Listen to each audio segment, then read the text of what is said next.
Qué gusto que estén acompañándonos en este tercer cajón de este episodio internacional. Les doy la bienvenida. Ahora estamos con un doctor que de verdad estoy muy contento que nos acompañe. Todo un personaje y de verdad se lució en esas ponencias. Contamos en esta oportunidad con un representante del país hermano de Perú, el doctor Miguel Ángel Villalobos. Bienvenido, doctor. ¿Cómo está? Muy bien, contento de estar en tu programa y sobre todo en la Universidad de Santander. Muchísimas gracias de verdad a usted por aceptar la invitación al Congreso, a este espacio en el escritorio de Luis. Y bueno, estamos muy contentos y queremos hablar de un tema bastante interesante porque usted de verdad que se ha lucido con el tema del pensamiento jurídico, del arte de pensar y en específico con la estimativa jurídica, que es el tema que nos trae a este cajón. Entonces me gustaría que de pronto le dé un contexto a nuestra audiencia porque esto es más cercano de lo que creen, pero mucha gente no lo conoce. Así que me gustaría preguntarle, ¿qué se puede entender por estimativa jurídica? Estimativa o axiología jurídica es el estudio de los valores. Precisamente justicia, paz, orden, bienestar ha estado a través de la historia, generalmente en la cultura griega, romana, medieval y hasta el día de hoy. No hay discurso político, jurídico, económico que no hable de valores jurídicos. Oh, interesante. Y bueno, entrando un poquito más en materia, me gustaría preguntarle el tema de los valores, finalmente, ¿cómo se aplican en la vida práctica? ¿Cómo podemos aplicarlo en los casos? Si nos vamos de pronto al pragmatismo, ¿cómo nos explicaría usted el tema de la estimativa jurídica? Lo que pasa es que los valores tienen una división. Una Sí. cosa es la teoría, cómo debería ser el comportamiento de un ser humano, llamado ética, y otra cosa es la practicidad, la moral. Si yo digo que soy una persona solidaria, pero cuando me encuentro con una persona humilde le niego un apoyo, soy un hipócrita. La Claro. idea es congruencia entre lo que dice la teoría, el buen comportamiento, y lo que hace la persona. ¿Y usted cree que en la vida práctica las personas sí cumplen esos valores o esas promesas? Las personas son como son, Ujú. en distintas sociedades. Lo importante es que se identifiquen, sean responsables. El concepto de libertad, ¿qué significa? ¿Hacer lo que uno quiere? No. El concepto de libertad es ser responsable con el medio ambiente, con las personas, con uno mismo. Esa es la idea, congruencia. Precisamente aprovecho que toca el tema de responsabilidad como para preguntarle un poquito sobre una referencia que nos han dado del Estado peruano y precisamente de la legislación del Perú, aprovechando que usted es una persona instruida y que se ha movido mucho en el tema de la práctica judicial y de la práctica en nuestro país vecino, el país de Perú. Entonces me gustaría preguntarle, ¿qué significa como tal esa responsabilidad? ¿Qué representa esa responsabilidad para el Estado peruano? Es un aprendizaje. Los gobiernos son cada 5 años y lo importante es lo siguiente, que aprendamos de la historia. Justamente en la conferencia les hablaba del concepto del derecho, pero el concepto de derecho se forma en el tiempo y si la gente no aprende son enseñanzas perdidas. Yo sí tengo fe, mucha fe en Latinoamérica en general, en Colombia, en Perú y en otros lugares, en el sentido de que aprendan de que sin democracia no existe la libertad del pensamiento ni de ningún tipo de libertad.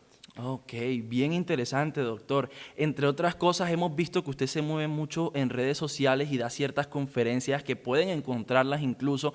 Los invito a que encuentren estas conferencias en Facebook, en YouTube. Pueden buscarlo al doctor Miguel Ángel Villalobos en Google y ahí les van a aparecer todas esas conferencias.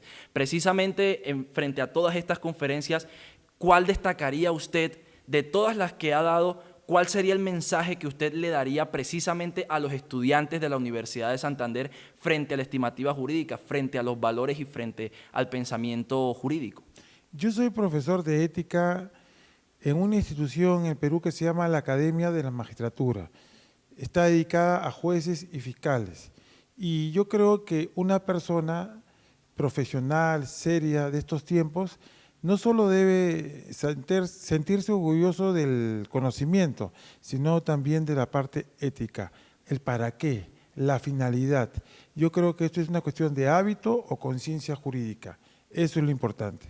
Precisamente, doctor, aprovechando que estamos hablando de valores, y aquí tengo en mis manos una obra escrita por acá presente el doctor Miguel Ángel Villalobos Caballero.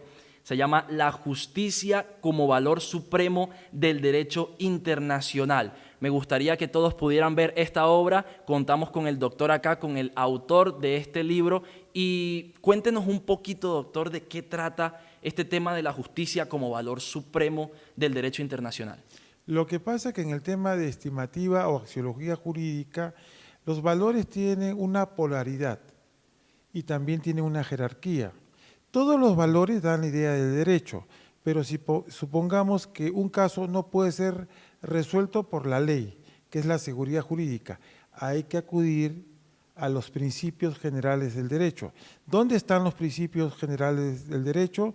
En términos como pro homine, pro sociedad, pero también en los títulos preliminares de los códigos penales, códigos procesales penales. La idea es no tanto aplicar la ley, solucionar el conflicto, que es lo que busca el derecho. Como cuando hay lagunas, vacíos, se integra. Así el operador del día de hoy tiene que acudir a los principios para solucionar el conflicto y hallar paz. Precisamente aquí mirando esta obra me encuentro con un tema bien interesante y es el bienestar común.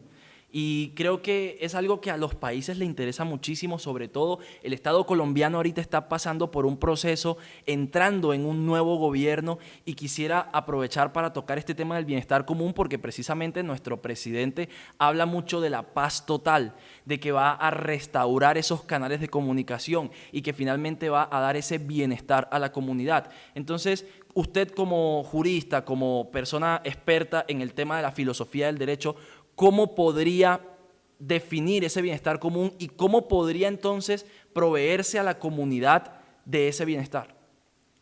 Generalmente cuando uno habla de bien común, lo habla en términos de la cultura cristiana medieval. ¿En qué sentido?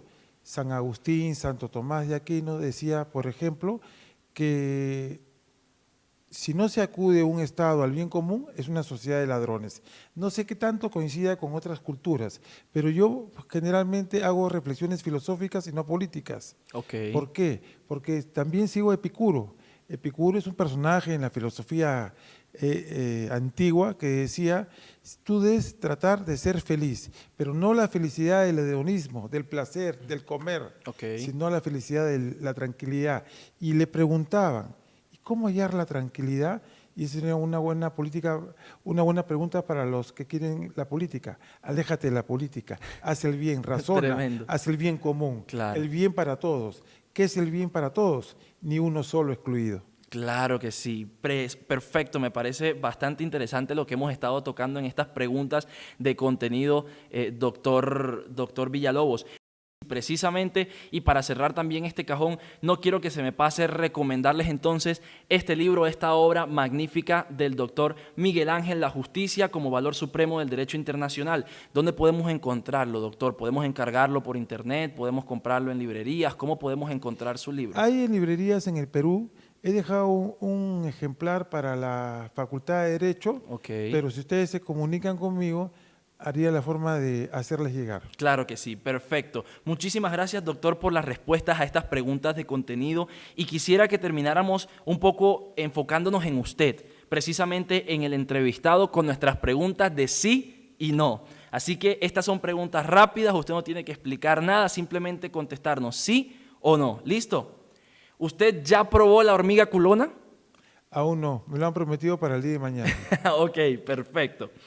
¿Cambiaría su profesión o su especialidad en el derecho por otra?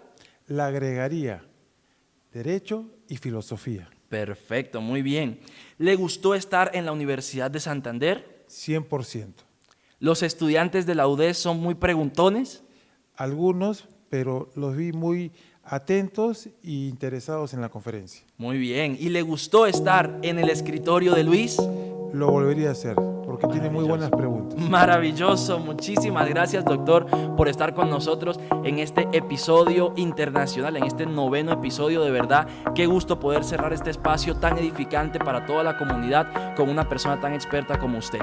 A nuestra audiencia, a ustedes que están ahí conectados, muchísimas gracias por conectarse, intelectuales, en este 9º episodio de El Escritorio de Luis. Créanme que si van a nuestro canal pueden encontrar muchísimos más videos sobre temáticas bien interesantes. Déjennos en comentarios qué les parecieron las respuestas de nuestros ponentes, y aquí abajito van a aparecer nuestros canales de contacto, nuestras redes sociales, para que nos sigan, para que nos contacten. Gracias a la Universidad de Santander, muchísimas gracias a mi alma mater por hacer posible estos espacios que edifican y ayudan tanto para que el conocimiento llegue a nuevas esferas del derecho. Nosotros nos vemos en una próxima. Esto fue El Escritorio de Luis.